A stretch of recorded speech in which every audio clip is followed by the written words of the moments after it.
Dear student, ये है 2023 और 24 के सेशन का हिंदी का पूरा मॉडल पेपर क्वेश्चन पेपर, और ये बीए फिफ्थ सेमेस्टर के हिंदी का second model paper question paper है। यदि आपकी परीक्षा कल परसों या फिर आने वाले दिनों में है हिंदी की, और आपका सेकेंड पेपर की परीक्षा होने वाली, तो आपके लिए वीडियो बहुत ही महत्वपूर्ण है, क्योंकि आपको इस वीडियो से काफ़ी ज़्यादा हेल्प मिलेगी। तो पहले तो आपको पता चलेगा कि भैया 2023 और 24 का मॉडल पेपर किस प्रकार का आ रहा है, उसमें क्वेश्चन किस प्रकार के आ रहे हैं, और आपकी परीक्षा में इस मॉडल पेपर से कौन कौन से प्रश्न आने की उम्मीद है वो हम आपको बताएंगे। तो वीडियो आप लोगों के लिए बहुत ही हेल्पफुल है, तो वीडियो को इन तक देखते रहिए। ये आपका अपना ही चैनल सक्सेस 2 का दूसरा चैनल कॉलेज इन्फो है। हालांकि इसका नाम शायद आप लोग बताएंगे तो चेंज कर देंगे हम दूसरा, लेकिन ये भी आपका अपना ही चैनल है, तो वीडियो को एंड तक देखते रहिएगा। इन सभी प्रश्न पहले बताएंगे कौन कौन से मोस्ट इंपॉर्टेंट क्वेश्चन है, उसके बाद उसका उत्तर आपको कैसे प्राप्त, मतलब आप कैसे प्राप्त करेंगे वो भी बताएंगे। तो बने रहिएगा, ठीक है। पूरी जानकारी आपने देख ली।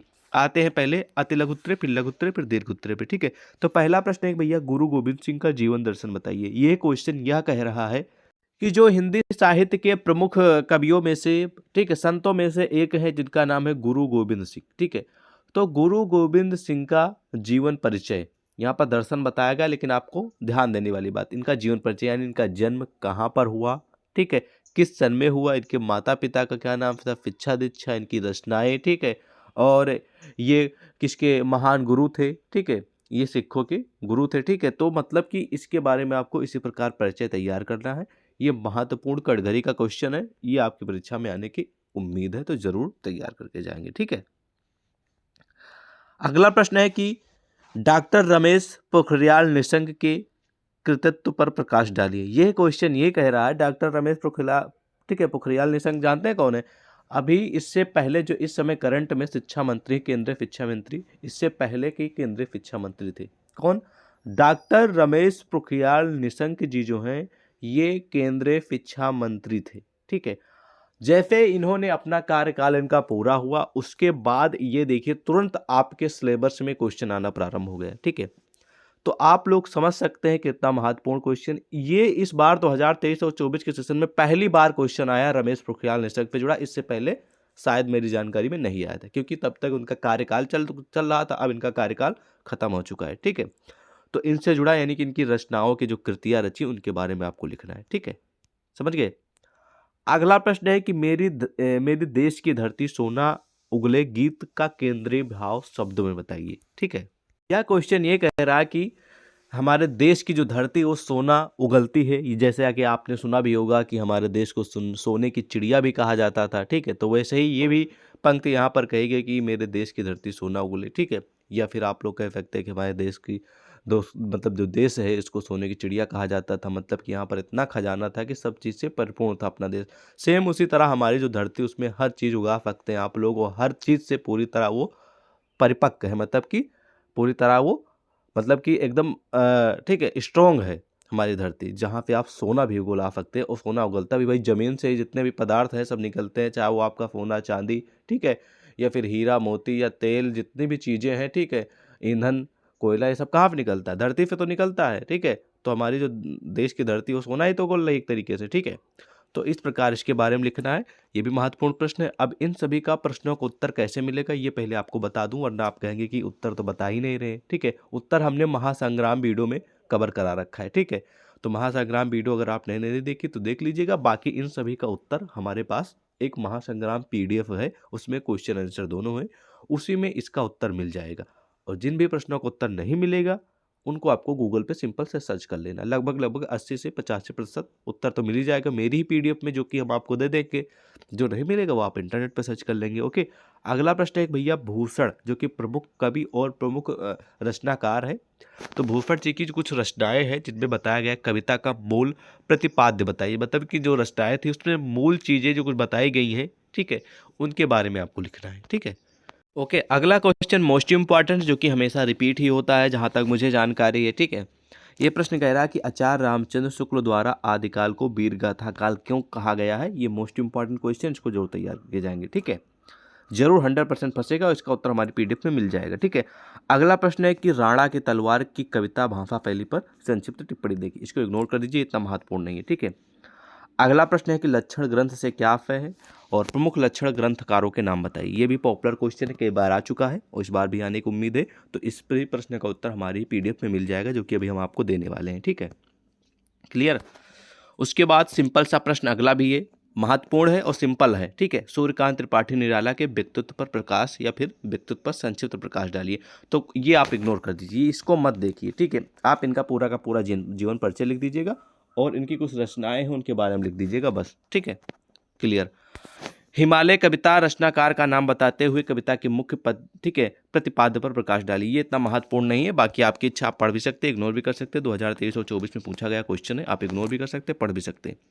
अगला क्वेश्चन मोस्ट इंपॉर्टेंट है, जो कि कई बार परीक्षा में रिपीट हो चुका है, कि जो छायावाद युग है, इसमें जो राष्ट्रीय काव्य है उसकी क्या विशेषताएं हैं, उसके बारे में मतलब जो छायावादी युग है उसमें जो हमारे बहुत सारे कवि ऐसे हैं जिन्होंने राष्ट्रवादी कविताएं लिखी हैं, राष्ट्र के हित में लिखी हैं।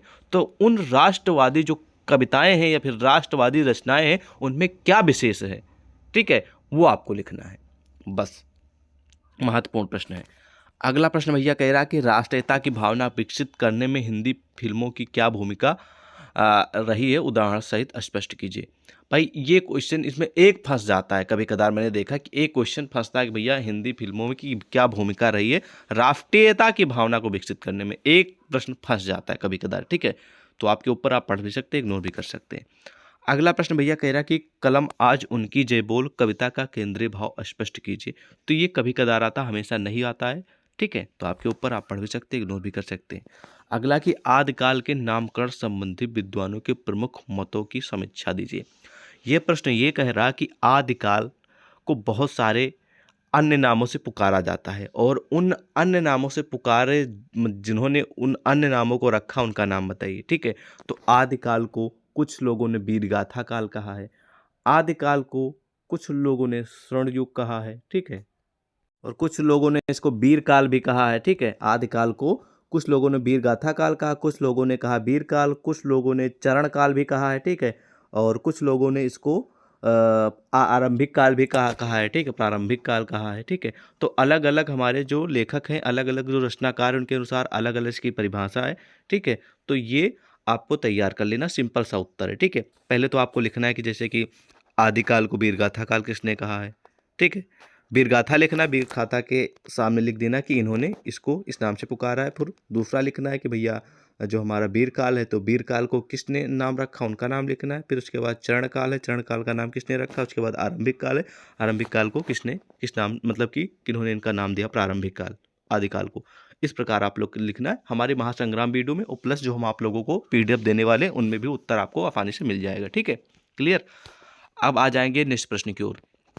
ठीक है, अलग अलग यूनिवर्सिटियों में फॉर्मेट जो अलग अलग होता है उस पर मत ध्यान दीजिएगा, मेन आप क्वेश्चन पे ध्यान देना है। ठीक है, अगला प्रश्न है जयशंकर प्रसाद जी से संबंधित है, तो आपको कुछ नहीं करना है, जयशंकर प्रसाद का जीवन परिचय तैयार कर लेना है कि जीवन परिचय में आपको जन्म, मृत्यु और इनकी प्रमुख रचनाएं, माता पिता का नाम और इनका क्या योगदान रहा है हिंदी साहित्य के क्षेत्र में, और कौन सी ऐसी रचनाएं हैं जिनकी जो पॉपुलर हुई हैं, जो ठीक है हिंदी साहित्य में मतलब कि इनका नाम ऊंचा कराई हैं। इस प्रकार की कुछ रचनाओं के नाम लिख देना, बस, कुछ नहीं करना है।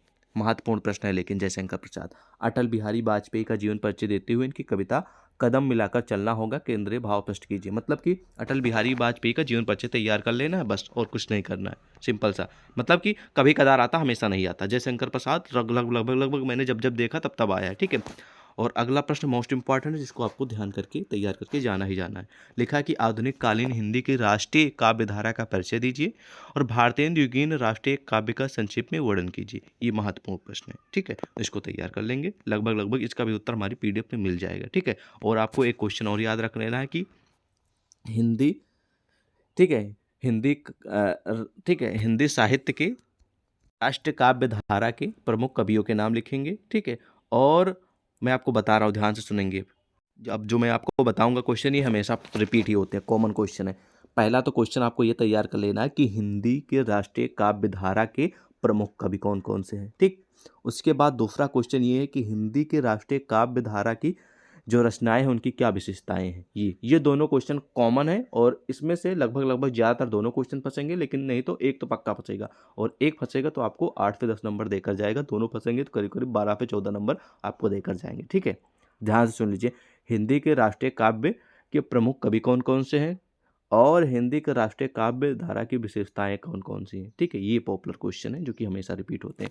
मैं ये नहीं कहूँगा कि इस मॉडल पेपर में जितने ये दिए गए प्रश्न हैं सारे के सारे आएंगे, लेकिन कुछ क्वेश्चन आपको जरूर इस मॉडल पेपर से देखने को मिलेंगे। बाकी आप हमारी महासंग्राम PDF जो छात्र हमें टेलीग्राम व्हाट्सएप पे मैसेज करेंगे उनको हम PDF दे देंगे महासंग्राम BA 5th semester second paper की, तो वहाँ से आप लोग पढ़ लीजिएगा, आपको सफलता 100% मिलेगी। लिंक वीडियो के डिस्क्रिप्शन पे है और टेलीग्राम व्हाट्सएप पे ज्वाइन होइए, वहाँ पर मैसेज करिए, हम आपको वही PDF पूरी दे देंगे हिंदी की। ठीक है, तो वहाँ से तैयार कर लीजिएगा। कोई क्वेश्चन है तो ज़रूर पूछिए। जय हिंद।